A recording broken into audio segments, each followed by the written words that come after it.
Hi there guys, I'm Nikhil from Notion Hub, and in this video, I'll be showing you the most important tips and tricks for your Realme C20. By the way guys, I'll also be making a dedicated video on the best features where I'll be showing you all the features available on this phone. So definitely check out that video, link will be in the description.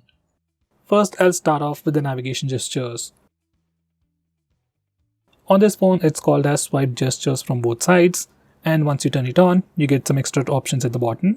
Make sure you enable switch to previous app toggle and vibrate on back navigation toggle. And once you're done, this is how the navigation gestures work. To go home, you can swipe from the bottom of the screen. For recent apps, you can swipe and hold. Now to go back a step, you can swipe from the left side or the right side and it takes back a step. For Google Assistant, you can swipe from the bottom left corner or bottom right corner diagonally to trigger Google Assistant. And every time you use these gestures or even the back button, you also get a subtle haptic feedback. Besides that, you can also swipe left or right on the bottom of the screen to quickly switch between applications, just like on iOS. Next, we have a new gesture called icon pull down gesture. Now once you enable this feature, on your home screen, you can swipe diagonally on the left side or right side to quickly pull down all the icons near your finger. It's just a quick and easy way to reach out applications just with a single finger. Next, we have swipe down gesture on the home screen. By default, it is set to search or global search. Once you do a swipe down gesture, you can search for application names or even contacts directly from your home screen. I personally suggest you to change it to notification drawer. Once you do that, you can do a swipe down gesture to pull down the notification bar, which I think is much more helpful. Next, we have dark mode. You can enable it from the notification toggles or directly from the display settings. And once you enable the dark mode, all the system UI elements change to dark mode. Even some of the stock applications like phone dialer, messaging application also change to dark mode, and even some Google applications like Play Store or YouTube switch to the dark mode automatically. Dark mode helps your phone look much more cooler, helps you save some battery, and puts less strain on your eyes at night. Next, I'm going to show you different ways to take a screenshot on this phone. So first, we have the normal way where we can use the buttons. Just press the volume down and power button both at the same time to take a screenshot.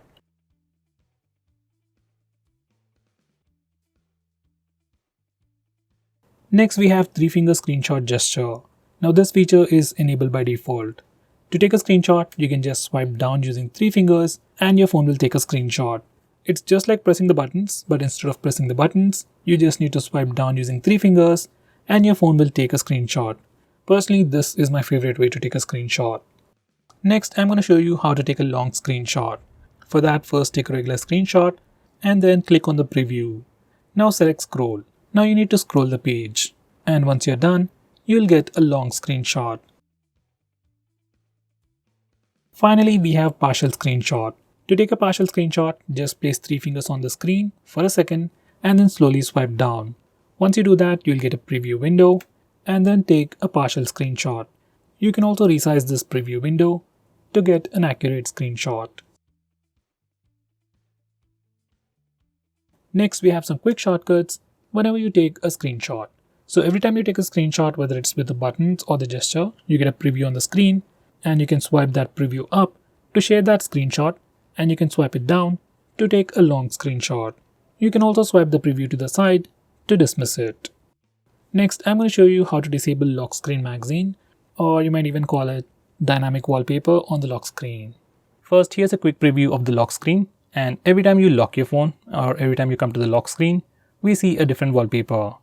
Some people like it, some people don't, especially I personally don't like it. So if you're like me and if you want to disable it, this is how you can disable it from settings. And now, here's the lock screen once again. And no matter how many times you come to the lock screen, we will have a fixed wallpaper. Next, I'm going to show you how to trigger Google Assistant with the power button.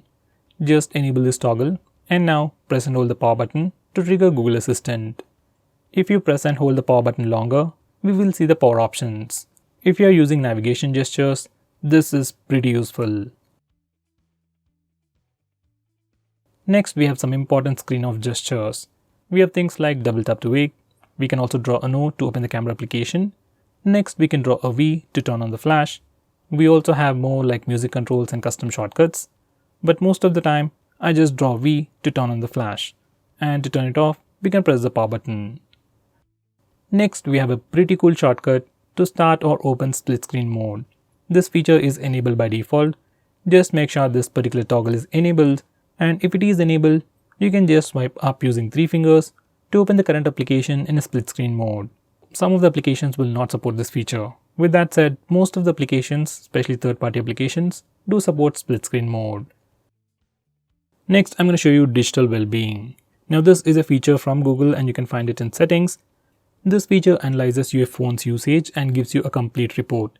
It shows you how many times you've unlocked your phone, how many notifications you've got, how much time you're using your phone, and which apps you're using the most. So with all this information, you can know your usage, and you can also limit your usage using this feature, which is a pretty cool thing. So let's say if you don't want to watch videos on YouTube for more than 1 hour in a day, we can put up such restrictions using this feature. Next, we have wind down. This is another feature from Google, which will help you sleep faster at night. Using this feature, we can schedule our phone to turn on grayscale mode and do not disturb mode automatically at a specific time. This is something I would definitely recommend you to try. Next, I'm going to show you how you can change your default apps, whether you want to change your default launcher, default browser, or anything. For that, we need to first go to settings. Once you're in settings, select app management, then select default apps. Now from this page, you can change your default launcher, default SMS application, browser, and so on. I would definitely recommend you to change your default browser to Google Chrome. Just like that.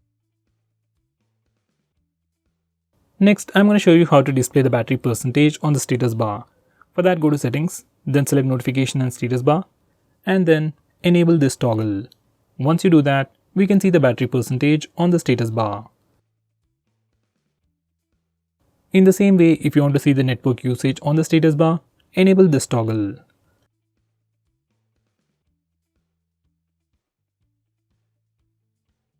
Next, I'm going to show you how to display the RAM information on the recent apps page.